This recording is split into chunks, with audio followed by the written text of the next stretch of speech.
सोचने में हमें डर लगता है कि सैटेलाइट चैनल कैसे स्टार्ट करें। आपने 2010 में स्टार्ट किया था इसको।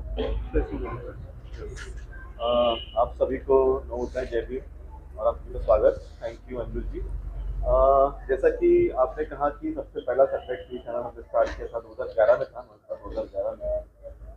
उसके बाद 2016 में भी हमने प्रयास किए थे, 2 प्रयास जो उसमें हुए थे। तो सैटेलाइट के शुरू करने का मन में तो पहले से ही था हमारे, लेकिन उसको शुरू करने के पहले हमने लोकल लेवल पे शुरू किया। तो जो फाइबर ऑप्टिक्स होते हैं, उस फाइबर ऑप्टिक्स के थ्रू जो एमएसओज होते हैं अलग अलग शहरों में, उस एमएसओज के थ्रू आप शुरू कर सकते हैं। और उसमें जो रहता है कलेक्टर की परमिशन आपको लेनी होती है। तो कलेक्टर की परमिशन लेनी होती है, इसके लिए बाकी और कोई परमिशन की जरूरत होती है। केबल टेलीविजन एक्ट जो कहता है कि आपको केवल प्रोग्राम कोड फॉलो करना है। मीन्स जो प्रोग्राम आपके होने चाहिए तो वो हेड स्पीच नहीं होनी चाहिए, उसमें लिखा है। आजकल तो बहुत देखते हैं, बट वो केबल टेलीविजन एक्ट स्पेसिफिकली लिखा है कि आप प्रोग्राम कोड फॉलो करना है। तो उस प्रोग्राम कोड को फॉलो करते हुए, कलेक्टर की परमिशन लेते हुए हमने पहले लोकल चैनल शुरू किए। और मनोज जी बताइए जरा आप, कैसे आपने शुरुआत की समतावास टीवी की? सभी को जय भीम। पढ़ाई के साथ साथ मेरी रुचि फोटोग्राफी में हुई शुरुआती दौर में, और फोटोग्राफी के साथ साथ उससे फिर मुझे अर्निंग भी होने लगी। मेरे पापा जी दिल्ली में टीचर थे, पीजीटी इकोनॉमिक्स। कोई ज़रूरत नहीं थी मुझे इनकम करने की, लेकिन उन दिनों 3 महीने लगातार फरवरी मार्च अप्रैल में इनकम टैक्स की सैलरी कट जाती थी। और घर नया बना था गाजियाबाद के अंदर, नगर निगम गाजियाबाद 1976 में आया था। 76 की मेरी पैदाइश है। 80 के करीब पापा जी ने वो फॉर्म सबमिट किया तो प्लॉट निकल आया था। तो 3 महीने सैलरी कटती थी एक सरकारी अधिकारी की, तो बड़ी दिक्कतें होती थी। वो दिक्कतें मैंने झेली। हालांकि हम 4 भाई हैं, तीनों भाई अपना सभी उंगलियां बराबर नहीं होती हैं, तो मैं ज़्यादा संपर्क में रहा मम्मी पापा के, तो मुझे लगता था कि यार नहीं, इनकम करनी चाहिए। तो पढ़ाई के साथ साथ मैं अपनी इनकम भी करने लगा। 20 साल तक का हुआ तो मेरे पास लगभग 5 लाख रुपए के मेरे अपने इक्विपमेंट्स थे फोटोग्राफी के। उस समय के सबसे टॉप के कैमरे जो मैंने खरीदे थे।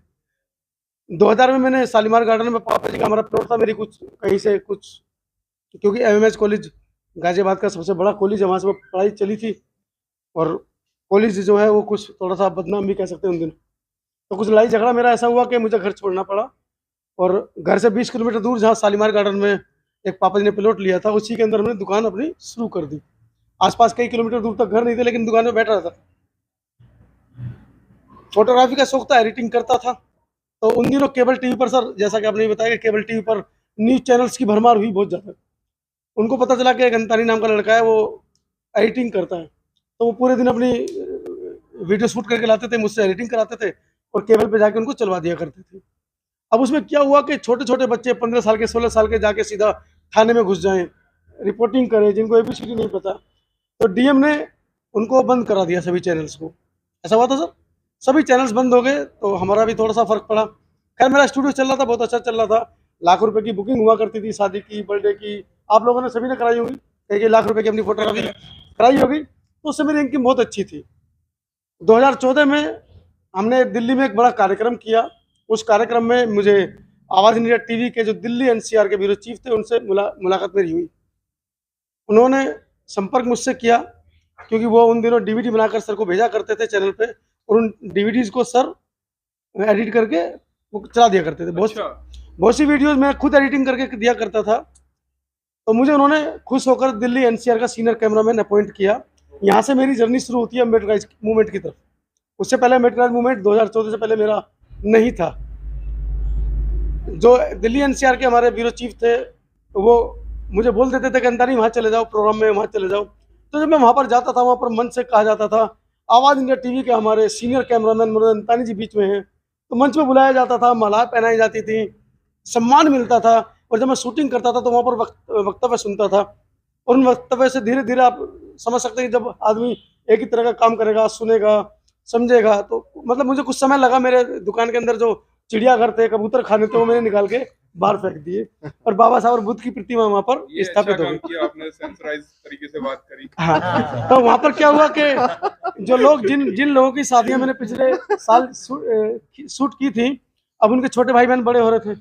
अब उनके पेरेंट्स आते थे बुकिंग के लिए, वो देखते थे बुद्ध बाबा साहब, चलो अंतानी बताएंगे बच्चों से पूछ के। मतलब वो दुकान बंद होती चली गई और इधर ये दुकान खुलती चली गई। खुलती चली गई। क्या बात उसी बीच में क्या मेरी फिर कुछ अनबन हुई, क्योंकि लगभग मैंने 4 महीने मेहनत कर 65 प्रोग्राम की डीवीडीज सीनियर जो हमारे ब्यूरो चीफ थे उनको दी। यहाँ से मैं एक बता रहा हूँ कि मेरा जो शुरुआत थी वो आवाज़ इंडिया से शुरू हुई, लेकिन वहाँ से मैं अलग कैसे हुआ, तो मैंने उनसे पूछा, तो मुझे एक दर्द सुना या किसी ने मुझे बताया कि अंतानी वो मंच पे जो तुमको मलाई पहनाई जाती है, तुम्हारा नाम लिया जाता है, वो उनको बर्दाश्त नहीं होता है। और इस बात की पुष्टि आज पहली बार अमन सर मेरे साथ बैठे हैं और इस तरह की बातें हमारे बीच में हो रही हैं, तो ये बड़ी मुद्दा हुआ। फिर दूसरा, अमन सर की, जैसा कि अमन सर ने बताया कि मेरी एक क्राइटेरिया था चैनल का, क्योंकि टीवी नाम था तो उसके अंदर वो शोषण की खबरें या इस तरह की जो न्यूज़ होती है वो नहीं दिखा सकते थे। और मेरी इसी बात के ऊपर लड़ाई हुई कि यार आप मुझे आईडी दीजिए जहाँ पर आप लोग नहीं जा सकते, मैं जाऊँगा। शोषण की खबरें हैं, रेप की खबरें हैं, मारपिटाई की खबरें, मैं उनको शूट करूँगा। तो उन्होंने मुझे आईडी देने से मना कर दिया। 16 अक्टूबर 2016 को हमने अपना चैनल स्थापित लॉन्च कर दिया। उसी बीच पब्लिसिटी तो थी, मनोज अंतानी का नाम हो गया था, लेकिन उन्होंने मेरी पब्लिसिटी दुगनी कर दी। उन्होंने फेसबुक पर एक पोस्ट की कि आवाज़ इंडिया टीवी से मिलती जुलती आईडी लेकर समता आवाज़ टीवी के नाम से निष्कासित कैमरामैन मनोज अंतानी समाज में घूम रहा है तो ये और क्या पैसा कमा रहा है। लड़ाई करवाने का कुछ प्लान था तो क्या? मुझे नहीं पता, तो ऐसी कुछ, मतलब उस पोस्ट को लगातार 1 महीने तक उन्होंने क्योंकि अपनी फेसबुक पर शेयर करते रहे। वो ऐसा होता है कि जब कोई अपना काम करना चाह रहा होता है तो कुछ इस तरह से होता रहता है, कहीं अनबन हो मैंने जाए उनके सम्मान में आज तक कभी कोई कसर नहीं छोड़ी। आज भी जब भी वो मुझे मिलते हैं, सबसे पहले मैं उनको जय भीम करता हूँ। हालांकि मैंने उनसे कई बार कहा कि मैंने आज तक आपसे कभी कोई